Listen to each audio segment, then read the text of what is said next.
हरिः ओम नारायणाय परिपूर्णगुणार्णवाय विश्वोदयस्थितिलयोन्नियतिप्रदाय ज्ञानप्रदाय विबुधासुरसौख्यदुःख सत्कारणाय वितताय नमो नमस्ते।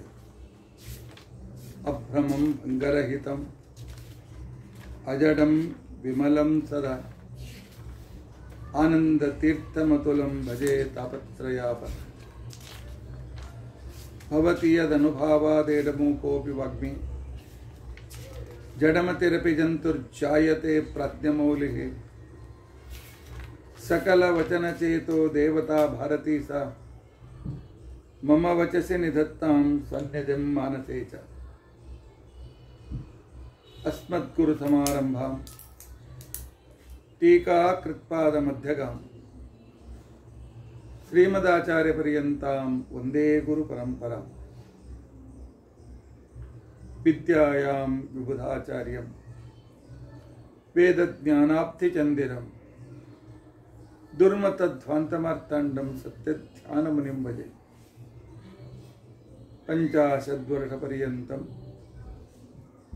सततं रामपूजकः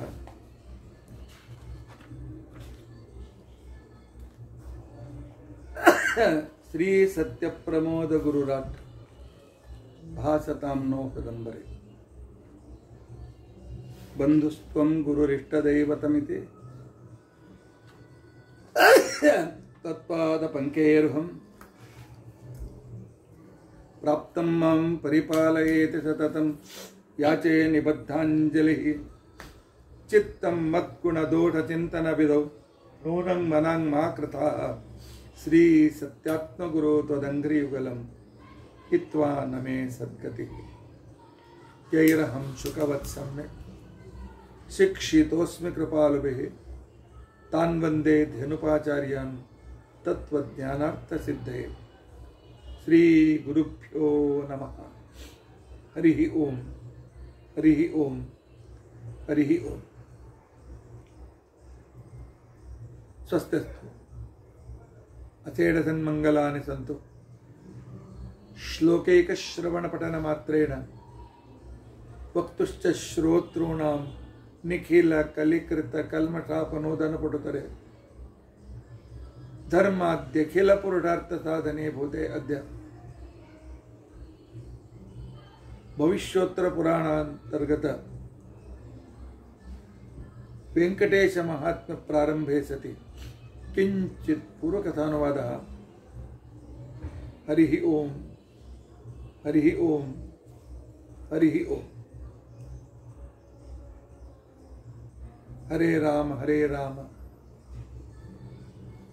राम राम हरे हरे, हरे कृष्णा कृष्ण कृष्ण हरे हरे, हरे राम राम राम हरे हरे,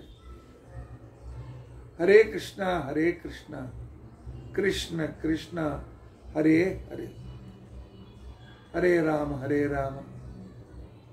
राम राम हरे हरे,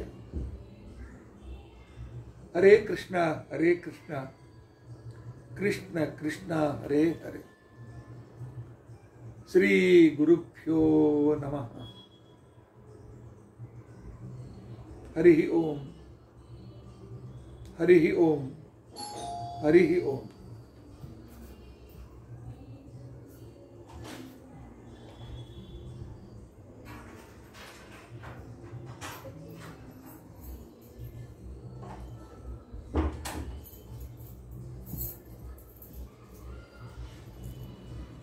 नवरात्रीचा हा दुसरा दिवस।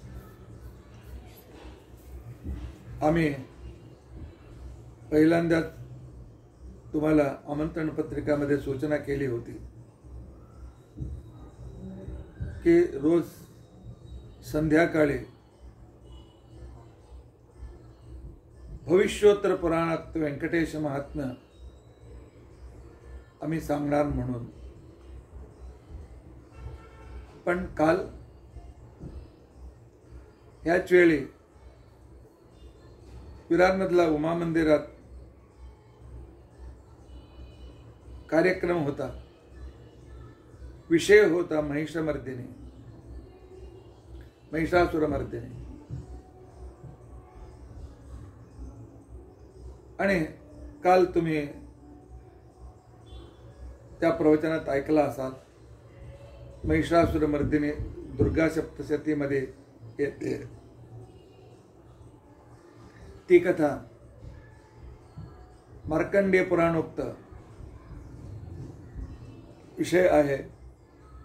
आणि दुर्गा म्हणजे कोण, सगळे देवतांचे एकवटलेली शक्ती कशी काय असते, त्याचे रहस्य काय, हे तुम्ही काल ऐकला. तिथला प्रवचनात मी यूट्यूबमध्ये रेकॉर्ड करून पाठवला होता. आजपासून भविष्योत्तर पुराणात व्यंकटेश महात्मा ऐकण्याचा आम्ही प्रयत्न करू.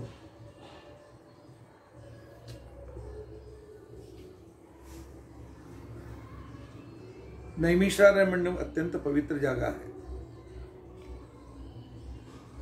तिथे सगळी ऋषी 1000 वर्षाचे अनेक ऋषी मुनींनी एकत्र होऊन 1000 वर्षाचा सत्रयाग सहस्र सममासत 1000 वर्षाचा एक सत्रयाग ज्ञान सत्र करण्याचा त्यांनी निश्चय केला. एकाकडे होम हवन, एकाकडे शास्त्र चर्चा, तो दुसरीकडे पुराण प्रवचन इत्यादी अनेक कार्यक्रम तिकडे चालत होते. व्यासपीठावर वेदव्यासांचे पुत्र रोमहर्षण मुनी, त्यांचे पुत्र सूताचार्य, ज्यांना वेदव्यासाने ज्यांच्या वडिलांना आणि हा सूताचार्याला पुराण प्रचारासाठी त्यांनी नियमित केला होता. म्हणून व्यासपीठावर सूताचार्य विराजमान झाले होते. त्यावेळी शौनक इत्यादी अनेक महर्षी श्रोतेच्या जाग्यात बसलेले होते. ते काय सामान्य व्यक्तीने होते.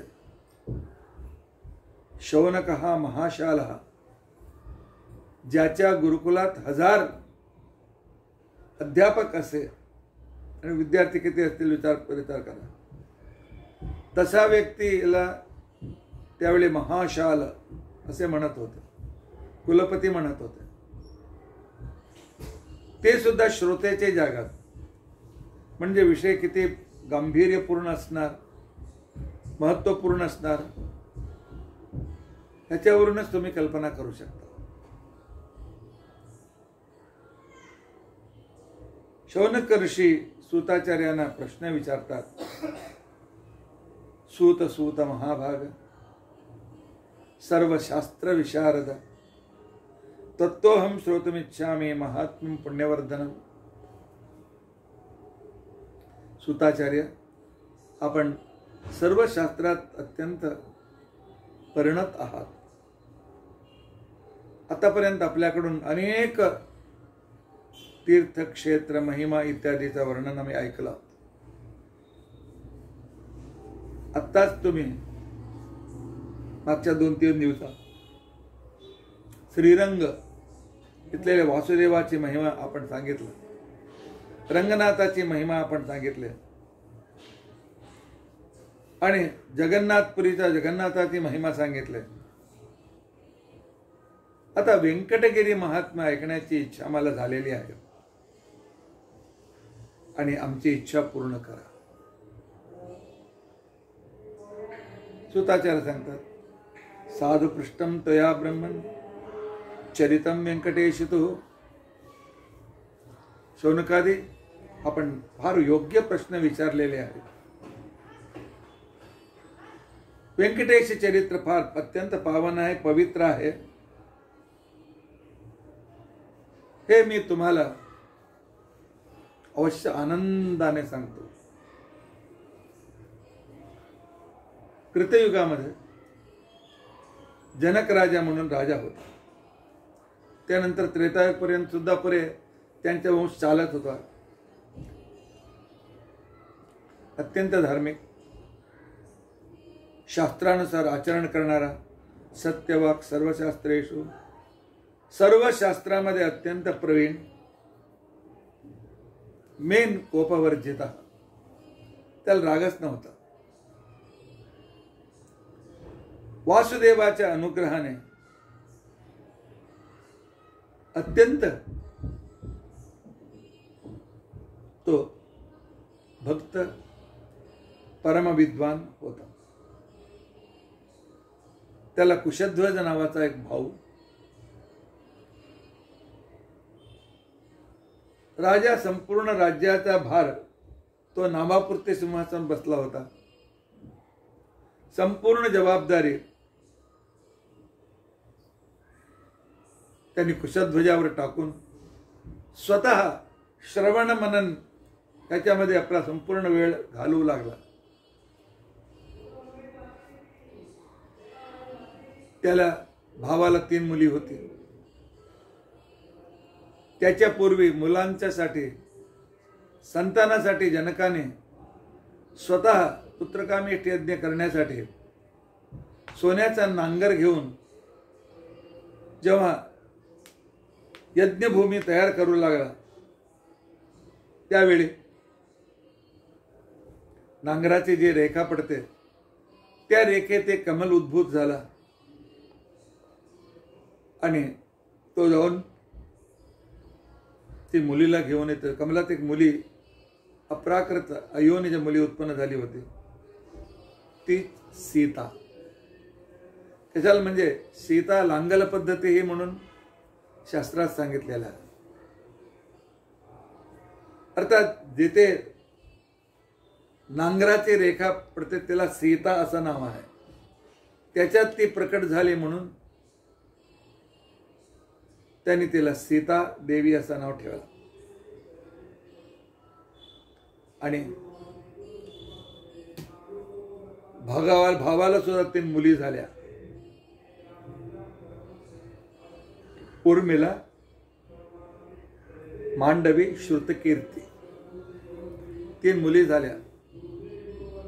हे 4ही मुली अत्यंत सुंदर देखणे, 1 वर्ष 1.25 वर्षाचं अंतर आणि सर्व समृद्ध होता. एक दिवशी जनक राजाच्या मनात आला की हा जो सुख आहे, किती मी सुखी आहे. हे सुखमेव मे सदा मे स्यात् दुःखम मा भूत कदाचन. मला असंच सुख संपूर्ण जन्मात राहो, संपूर्ण जे जिवंत असेपर्यंत दुःख माझ्या मी डोळ्याने बघू शकणार नाही, अशी परिस्थिती मला भेटली पाहिजे. डोळ्यातून मला दुःख बघण्याचा प्रयत्न संदर्भ येऊ नये, असा त्या जनकाने आपल्या मनात तो विचार आणला. पण हे विचार शास्त्राच्या विरुद्ध आहे. दुःखरहित सुख फक्त मोक्षमध्ये प्राप्त होत, या संसारामध्ये ते नाही. संसार सत्व रजस तमोगुणाने मिश्रित असल्याने सुखाच्या जोडी कष्ट, प्रॉब्लेम्स, दुःख हे सर्व येणार स्वाभाविक आहे. ह्या स्वाभाविकतेला आम्ही दूर करू शकत नाही. शास्त्र विरुद्ध विचार जेव्हा त्याच्या मनात आला, भगवंताने विचार केला, याला असेच सोडलं तर अजून अज्ञानात जाणार, त्याला योग्य वेळी बुद्धी मी शिकवू. म्हणून भगवंताने त्याच्या जीवनात एक मोठा कष्ट आणून दिला, मोठा दुःख त्या जनक राजाच्या जीवनात तो आला. तो दुःख होता त्याचा भाऊ कुशध्वज बसला बसला निघून गेला. अचानक त्याचा भाऊ कुशध्वज स्वर्गस्थ झाला. जनक राजाच्या डोक्यावर आभाळ तुटून पडला. एकदम इतका मोठा दुःख. आणि जेव्हा कुशध्वज मेला त्या तीनही लहान मुलींना त्यांनी जनक राजाच्या पदरात टाकून, भाऊजी आपण ह्या मुलींना बघा, मी माझ्या नवऱ्याच्या जोडी सहगमन करते, तुमच्याशिवाय या मुलींना बघणार कोण, मला विश्वास आहे या मुलींना आपण बघा म्हणून सांगून ती आपल्या नवऱ्याच्या चितेत सहगमन करून घेतली. सीतेची आई सुद्धा अत्यंत वयस्कर, ते काही करू शकत नव्हते. जनक राजा आई वडील गेल्यामुळे तिन्ही रडत होत्या. त्याच्या जोडी सीता सुद्धा रडत होती. केव्हाही दुःख न बघणारा जनक राजाला हे सहन झाला ना. तो सुद्धा त्यांच्या जोडे बसायचा, ते चौघे रडायचा आणि हा सुद्धा रडत बसला.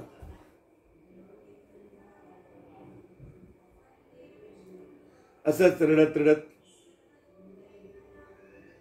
त्याचे जीवन वेळ जात होता. सांगायचा मुलीनो समाधान करून घ्या, अजून तुम्ही लहान आहात, आई वडील तुमचे गेले पण काय करायचं, आमच्या हातात नाही, काय करू, मी सुद्धा दुःखी आहे, मला सुद्धा काय करमत नाही, मला सुद्धा काही सुचत नाही, रडा, मी सुद्धा दुःख व्यक्त करते. असे त्याचा दुःख वाढतच गेला. त्यापूर्वी तिथे प्रत्येक गृहस्थाच्या योगक्षेम बघण्यासाठी त्यांचे कुलपुरोहित राहायचे. प्रत्येक पुरोहितांना सर्व घरांचं सर्व माहीत असणं, सर्व ग्रहात फिरून कोण सुखी आहे, दुःखी आहे, समस्या काय आहे, ही सर्व समस्याचं निवारण कसे काय केले पाहिजे, हे सर्व बघणारे महान व्यक्ती पुरोहित होते. जनक राजाच्या पुरोहित वामदेव ऋषींचा मुलगा पुत्र परमज्ञानी शतानंद ऋषी त्यांचे कुलपुरोहित होते. वार्ता ऐकून ते आले आणि राजाला समाधान केले. राजा कशाला रडत बसतो, गेले ते गेले, ते काही वापस येणार नाही आणि आयुष्य कोणाच्या हातात नाही. भगवत इच्छा असते अजून चांगला जन्म देण्यासाठी भगवंताने तुझ्या भावाला घेऊन गेले असेल. दुःख करू नकोस राजा, समाधान हो, समाधान करून घे. राजा सांगतो, शतानंद ऋषी कसा काय मी समाधान करू, या मुली वाढत आहात, त्यांच्या योगक्षेम बघणं आणि योग्य राजपुत्राला देऊन लग्न करेपर्यंत हे माझी मोठी जबाबदारी आहे. पण माझी जबाबदारी अजून एक विचित्र जबाबदारी आहे. कसं काय म्हणजे, त्यांचे लग्न होईल की नाही म्हणून मला चिंता सतावत आहे. शतानंद तुम्ही विचाराल मुलींचं बर्थडे झालं की लग्न होतातच. नाही, माझ्या इथे एक विशिष्ट संदर्भ आहे. शतानंद विचारतात, जनक राजा काय झालं? जनक सांगतात, सीता लहान असताना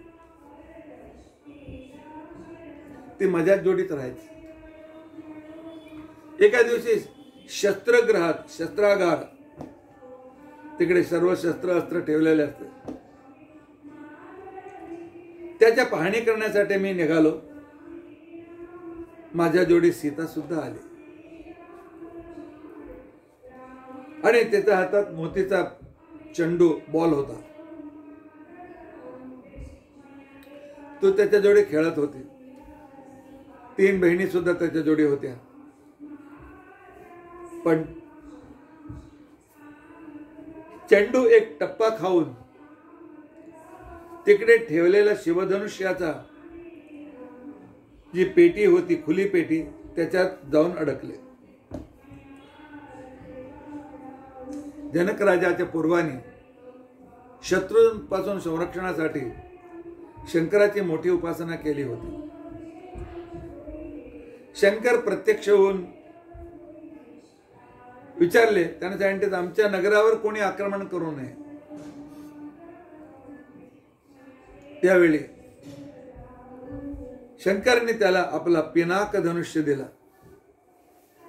बघ, एक धनुष्य तुझ्या राज्यात ठेव.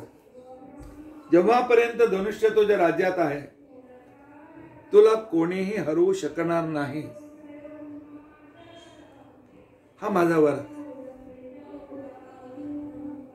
पण हे धनुष्य तू उचलू शकणार नाही. त्याने प्रमथगणाला आज्ञा दिली,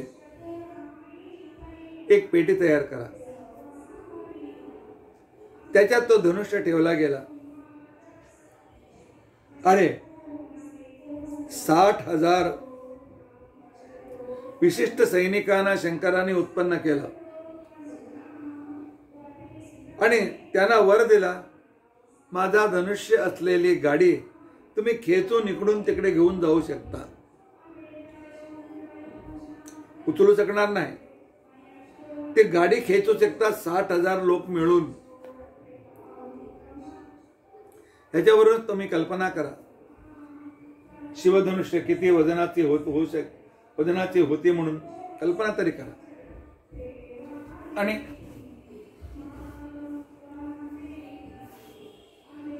चेंडू जाते जाऊन त्या धनुष्याचा खाली अडकला. जनक राजा बघतो त्याच्या हाताचा बोट जाईना.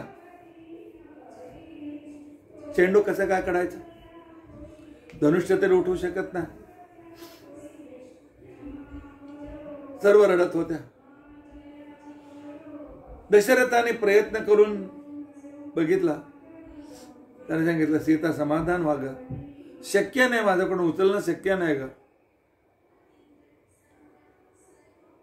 तू स्वतः तरी समाधान व्हा.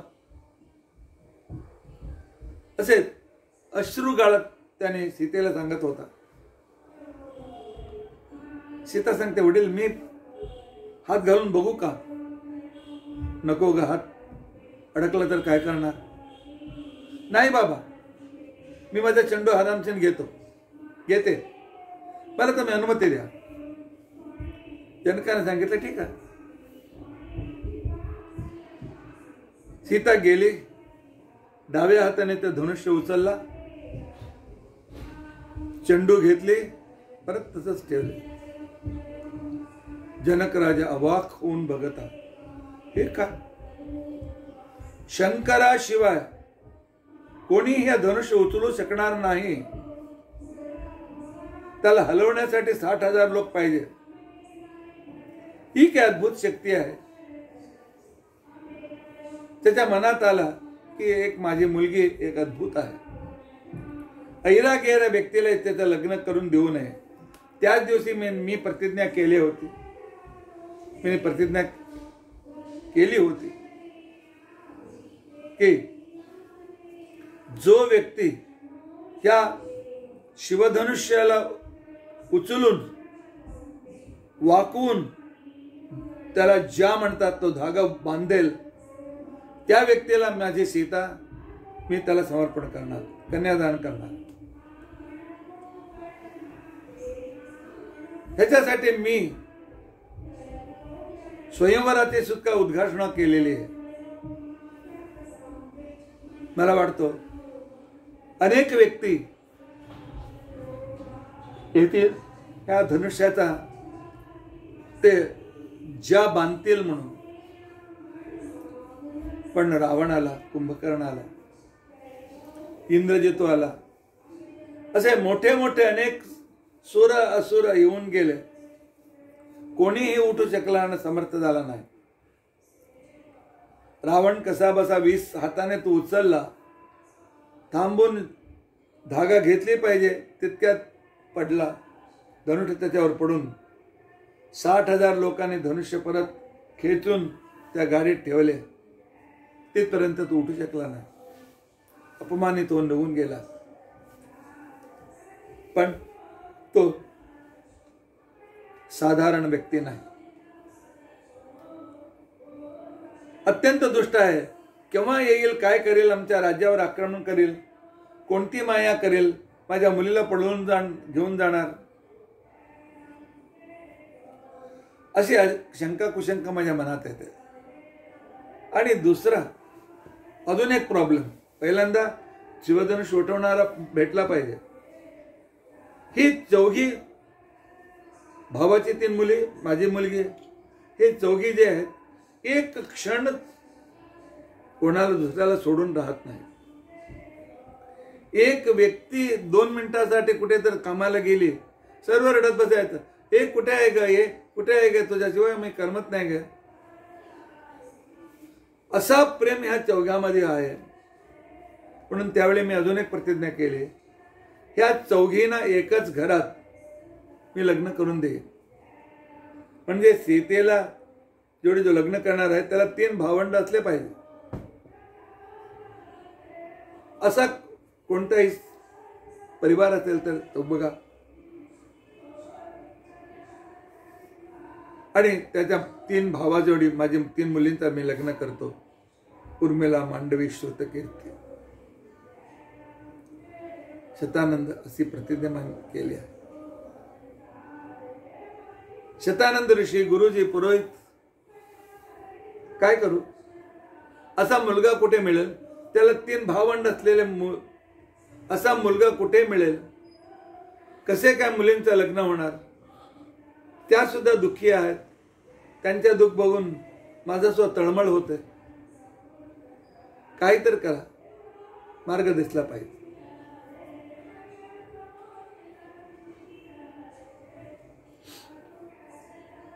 शतानंद सांगतात, काही चिंता करू नकोस, शास्त्रात अनेक उपाय आहेत. अनेक उपायामध्ये एक उपाय आहे, कर्नाटकाच्या पंपा सरोवर अर्थात हंपी, तिथून पार दक्षिणेत गेला तर पूर्व कोपऱ्यात उद्देश करून दक्षिण देशाला गेला, तिथे संपूर्ण पश्चिम समुद्र भेटतो.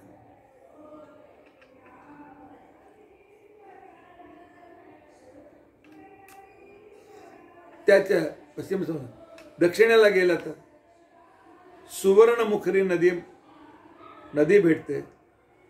त्याच्या जवळ 7 पर्वत आहेत. त्या 7 पर्वतावरती वराहदेवांचा मंदिर आहे. त्याच्या समोरच स्वामी पुष्करणी सरोवर आहे. आणि ते स्वामी पुष्करणीमध्ये जे काय स्नान करतील त्यांचे सर्व पाप नष्ट होऊन जातात. तिकडे जाणं सोडा, त्या व्यंकटगिरी मध्ये आत्ता साक्षात भगवंत अवतार घेऊन नाही, मूल रूपाने येऊन तिथे उभा आहे. आमच्यासारखा अज्ञानी लोकांना तो दगड सारखा दिसतो.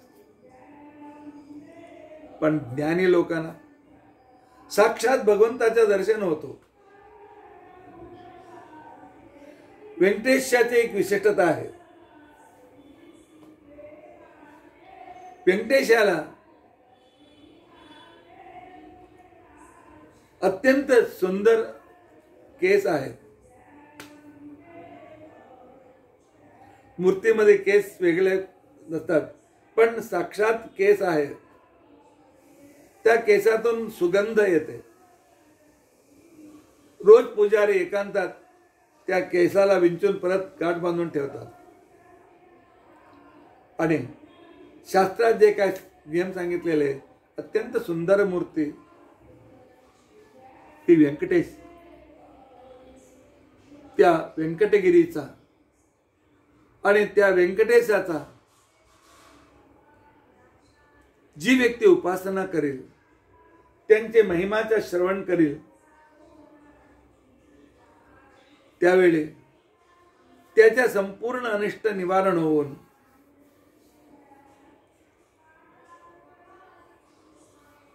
अत्यंत सुखी बनतो. आणि इतका महत्व आहे त्या व्यंकटगिरीचा. त्याला वैकुंठगिरी सुद्धा म्हणतात. अट्ट्याला इतकंच नाही, त्या व्यंकटगिरीचं महात्म्य ऐकल्याने सगळं पाप दुष्ट होतं. वैकुंठगिरी महात्म्यम, त्या पर्वताचं स्मरण केल्याने कलो तत्कीर्तनम पुण्यम, कलियुगात भरपूर पुण्य त्याला भेटतो. रोगीचा रोग दूर होतो. पैसे पाहिजे तर संपत्ती प्राप्त होते. मनात जे काय विचार येतात ते सर्व त्रमतूर्ण होतो त्या व्यंकटगिरीचा महात्म्य ऐकल्याने. तुझ्या भल्यासाठी, तुला सद्गती भेटली पाहिजे त्याच्यासाठी मी काय करतो,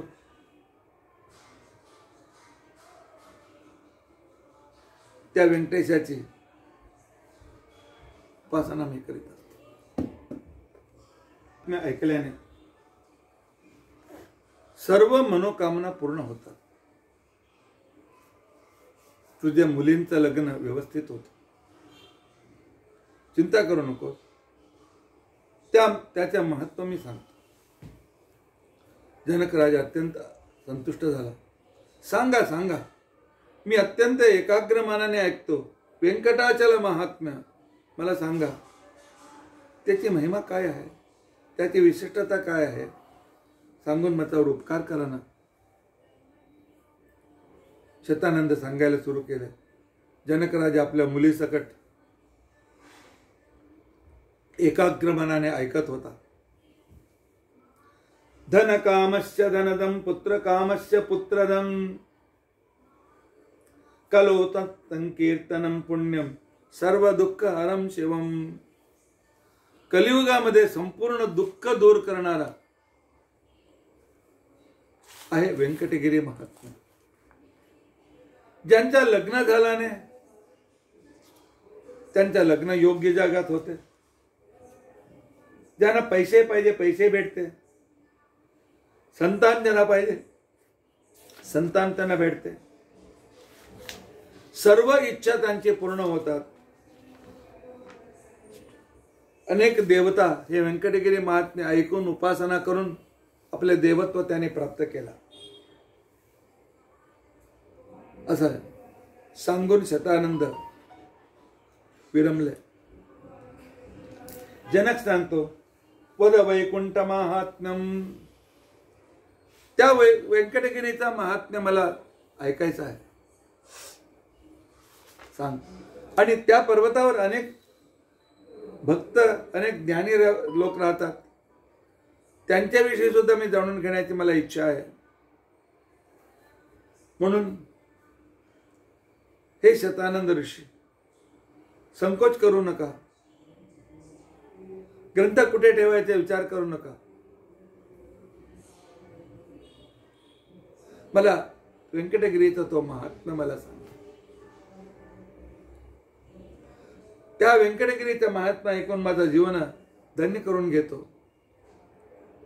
म्हणून जनकराजांची प्रार्थना ऐकली आणि शतानंद त्याच्या पुढचा भाग सांगायला सुरू केला.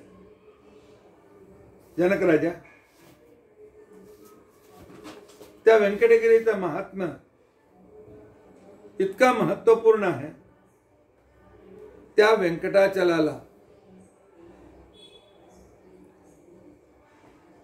कृतयुगात वृषभाचल असं नाव आहे. त्रेतायुगात त्याचं नाव पडला अंजनाचल आणि द्वापर युगात त्या पर्वताचं नाव झाला शेषाचल आणि कलियुगात त्या पर्वताचे नाव आहे व्यंकटाचल.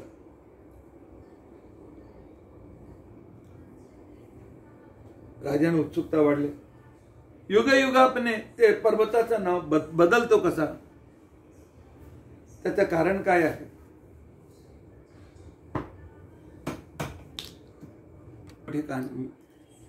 त्याची महिमा एक विशिष्टता आहे. कृतयुगात ह्या पर्वतावर ऋषभ नामाचा एक असुर राहत होता. द्विस्वभावाचा व्यक्ती, दोन स्वभावाचा व्यक्ती. एकाकडे परम विष्णू भक्त नरसिंह भक्त आणि दुसऱ्याकडे ऋषी मुनींना अत्यंत त्रास देणारा. सकाळी उठला, त्या आश्रमाला गेला, तो तोडला, तिकडच्या ऋषीमुनींना मारला, दुसऱ्याकडे गेला, मंदिर पाडला, ते केला, हे केला, करीत करीत अत्यंत मध्यान्हपर्यंत ते करायचं. आणि मध्यान्हमध्ये कुमारधारा तीर्थ म्हणून एक तीर्थ आहे त्या व्यंकटाचलावरती. तिथे त्याच्याकडे एक पर्वतका इतका मोठा नरसिंह शालिग्राम होता. पर्वतचा इतका मोठा आणि त्याचं तोंड मोठ्या गुहेसारखे होता. त्या शालिग्रामाची पूजा अत्यंत भक्तीने करायचा. शास्त्रात सांगतात भगवंताची पूजा अत्यंत भक्तीने केल्याने सकल अभिष्ट पूर्ण होतात. पण भगवंताला नैवेद्य दाखवण्याच्या संदर्भात भगवंताला अत्यंत प्रिय वस्तू आहे, ती प्रिय वस्तू भगवंताला समर्पण केला पाहिजे. पण आम्ही काय करतो की लोणी गरम केली तुपासाठी, पण तूप थोडं करपला, थोडा करपण्याचा वास येतो, जाऊ दे, खायला का नको, देव दीपाला आम्ही वापरू. ही आमची गती आहे. जो खराब असतोय देवाला द्या. आपल्यासाठी जेवण चांगला करून घ्यायचं. ते पाहिजे, हे पाहिजे, ते पाहिजे, सकल मनोभिष्ट मनाची इच्छा व्यक्त करीत राहायचं. पण सोळ्याने स्वयंपाक न केल्याने किंवा हॉटेलने मागवल्याने तो देवाचा नैवेद्य दाखवू शकत नाही. परत थोडासा साखर, एक गुडाची तुकडी, ते सुद्धा आम्ही वापस खाणार नाही, मुंग्या खाऊन जाते. अशी आमची परिस्थिती आहे. पण ऋषभासुराने विचार केला, माणसाला अत्यंत प्रिय वस्तू काय आहे? स्वतःचा डोका. आपल्या डोका वाचवण्यासाठी अनेक प्रयत्न करीत असतो मनुष्य. म्हणून पूजा समाप्त झाली. पूजांते स्वशिरः, त्या दिवशी मोठी चाकू अथवा खड्ग घेत होता आणि भगवंताला सांगायचं, नरसिंह माझा प्रिय म्हणजे माझा शिर ते कापून तुम्हाला मी समर्पण करतो. म्हणून खड्ग घेतला, कापायचा, स्वतःचं शिर हातात घ्यायचं, देवाला समर्पण करायचं. अत्यंत भीभत्स पूजा, पण धैर्य. तुम्ही सुद्धा विचार करू शकता. माझा शिष्य विचारत आहे, आम्हाला सुद्धा गेलेले शिरोभाग भेटत असले तर आम्ही सुद्धा देऊ. नाही, देणार नाही. आज पायाला कुठे लागला, बँडेज बांधला आहे, आज हे पूर्ण जाईपर्यंत संध्या नाही, पूजा नाही, ते नाही, हे नाही, सर्व सोडायचं. आणि त्यावेळी सर्व पूजा पहिल्यांदा सोडतो आम्ही. जेवण सोडतो का? टिफिन सोडतो का? टीव्ही सोडतो का? पण पूजा कशाला सोडायची? थोडी सर्दी झाली, नाही आज पूजा करणार नाही, आज संध्या नाही. पहिल्यांदा प्रघात येतो पूजा आणि संध्यासाठी, पण दुसरं सर्व करतो आम्ही. आम्ही असे मूर्ख आहोत. आम्ही काय आपला डोकं कापून देणार? नाही. पण तो कापून देत होता. आपल्याला काय तर मरत देत होता कसं सांगता? मी याला म्हणून सांगा ना. नाही, पार्वतीचा वर असुरांना, राक्षस व्यक्तींच्यासाठी असरा वर आहे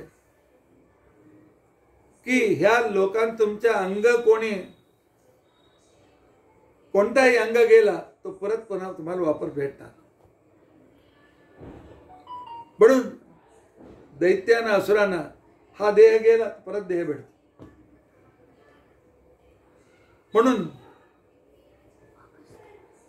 त्या संदर्भात त्यामुळे वृषभासूर आपला पुन्हा मला प्राण भेटतो म्हणून तो आपला डोका कापून समर्पण करायचं. अत्यंत कठोर तपस्या. असे अनेक हजार वर्ष गेले आणि एक दिवस साक्षात नरसिंह विष्णू रूपाने प्रकट झाले. बघता तुझी कठोर तपस्या,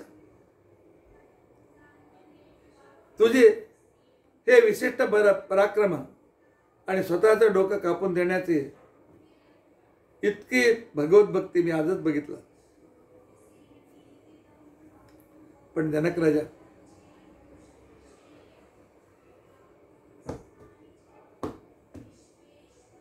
त्याला प्रत्यक्ष झाला. भक्त संतुष्ट झाला आहे. मी तुला कोणता वर पाहिजे सांग. त्याने सांगितलं, देव मला काही वर नको आहे. तुमचा मोक्ष नको आहे, तुमचा वैकुंठ नको आहे. मी फार ऐकलं आहे पुराणात की तू महाबलवान आहे. अनेक असुरांना, मधुकैटभांना सुद्धा तू मारून टाकला असा मी ऐकला आहे. म्हणून तुझ्या पराक्रम कसे काय मला बघायचं आहे.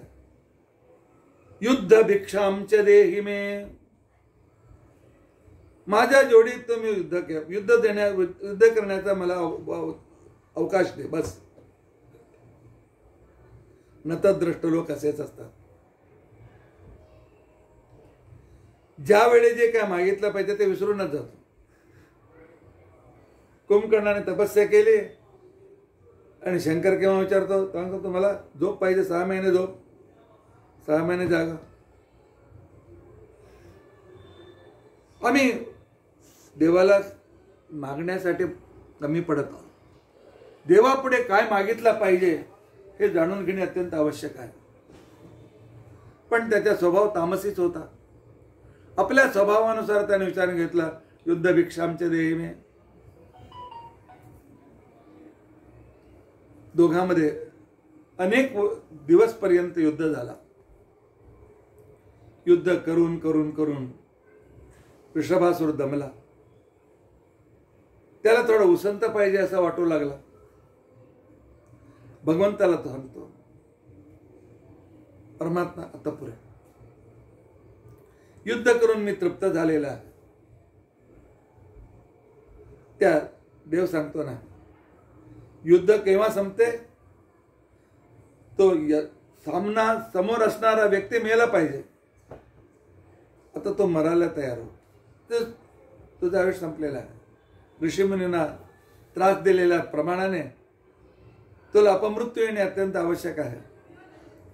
आणि तो मेल्यासाठी मरण्यासाठी तयार हो. त्यावेळी वृषभासूर परत सांगतो, भगवंत 2 वर मागायला सांगितले होते. दुसऱ्या वरात मी 2 वर मिसळून 1 वर मागतो की मला तो मारायचा असेल तर तुझ्या चक्राने माझा वध कर, दुसऱ्या आयुधाने नाही. आणि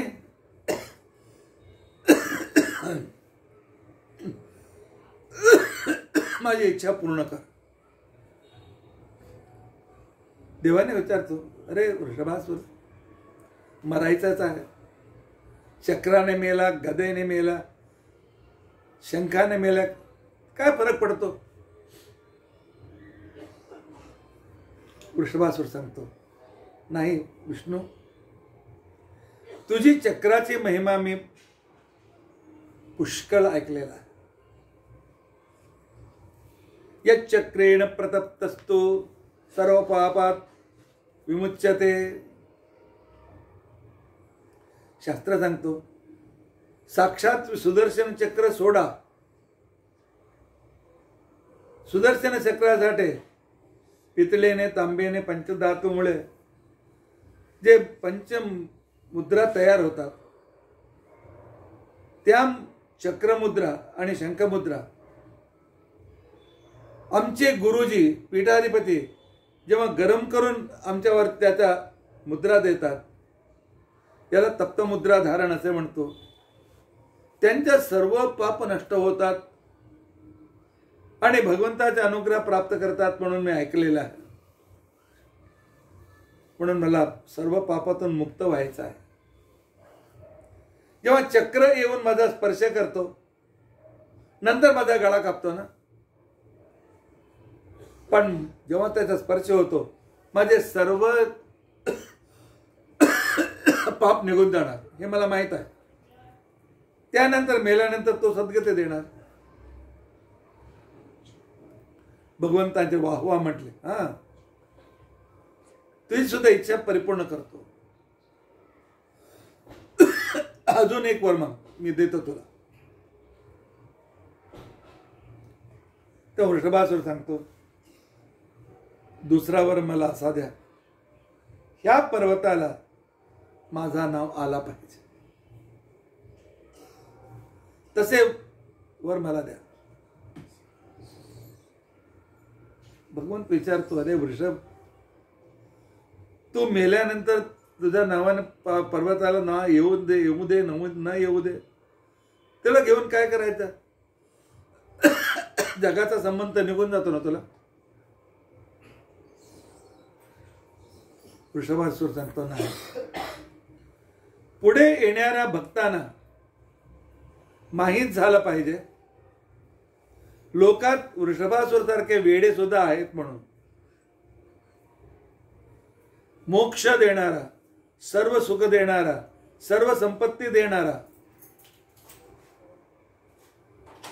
असं विष्णू समोर असताना त्याच्याकडे मोक्ष न मागता युद्ध भिक्षा मागितली, असला वेडा मूर्ख होता. आम्ही ती मूर्खता करू नये म्हणून लोकांना ते माहीत झालं पाहिजे. म्हणून ह्या पर्वताचं नाव वृषभाचल असं नाव ठेवा. देवाने सांगितलं, ठीक आहे, पण माझ्या चक्राने तू मुक्त होशील, सर्व पाप मुक्त होऊन सद्गती प्राप्त करशील आणि तुझ्या नावाने हा पर्वत अजरामर होणार. विष्णूने त्याला वर दिला आणि त्याचा वध केला. राजा जनक. म्हणून कृतयुगात ह्या पर्वताचं नाव वृषभाचल असं नाव आलं.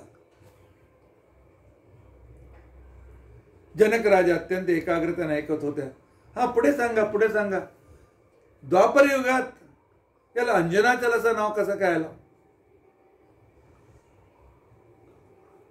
ते सुद्धा सांगतो. एक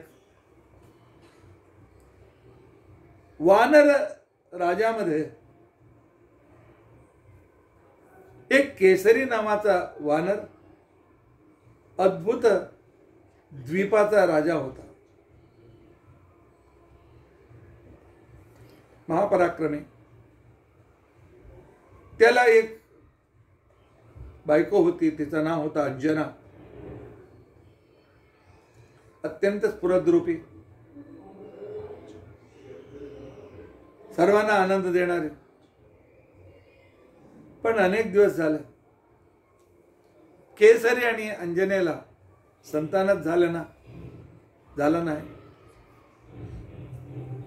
आपले गुरु मतंग ऋषीकडे ते गेले आणि गुरुच्या शरणात जाऊन आमचे अनिष्ट दूर करा, संतान प्राप्त करून करा. त्याने सांगितलं, अंजना, तुझ्या भाग्यात मूल नाही, पण घोर तपस्या करून ते दोष दूर करू शकते. दक्षिण दिशेला व्यंकटगिरी म्हणून आहे. त्या व्यंकटगिरी पर्वताच्या वरती वराद मंदिर आहे, स्वामी पुष्करणी सरोवर आहे. त्याच्या उत्तर दिशेला तू 1-2 कोस गेल्यानंतर तिकडे आकाशगंगाचा नावाचं तीर्थ येतं. कुठून पाणी येतो माहित नाही, वरून पाणी पडतच असतं. त्या पवित्र क्षेत्रात तू जा आणि कठोर तपस्या कर. एकाग्र मनाने वायुदेवाची उपासना कर. ती आपल्या पतीची आज्ञा घेऊन त्या स्वामीपुष्करणीचा जवळ असलेल्या आकाशगंगा क्षेत्रात तपस्या करू लागली. अत्यंत कठोर तपस्या. 1 वर्ष पूर्ण झाल्यानंतर वायुदेव तिथे प्रत्यक्ष झाले. सांगितलं, देवी, तुझी तपस्येने मी संतुष्ट झालेला आहे. तुला वर काय पाहिजे माग, मी देतो. त्यावेळी अंजना सांगते, तुझ्यासारखा मला एक मुलगा पाहिजे, तो आमचा उद्धार करेल. वायुदेव मनात विचारतात, माझ्यासारखा म्हणजे मीच आहे.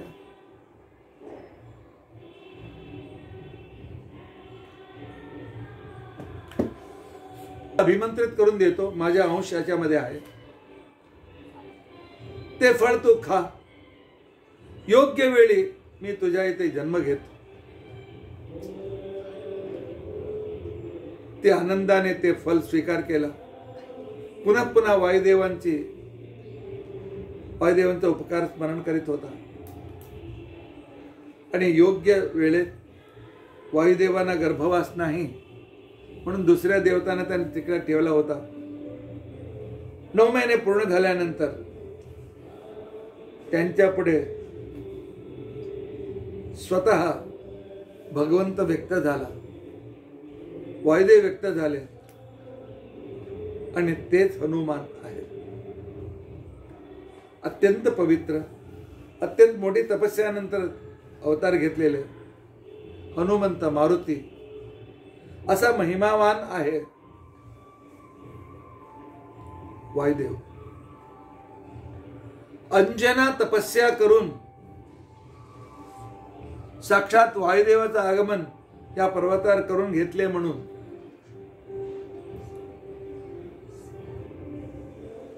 संपूर्ण त्यावेळी अंजनाद्री, अंजनाचल म्हणून याचं नाव प्रसरित झालं. त्यांचे आई वडील होते, त्यांना सुद्धा आनंद झाला. तेव्हापासून या पर्वताला त्रेतायुगात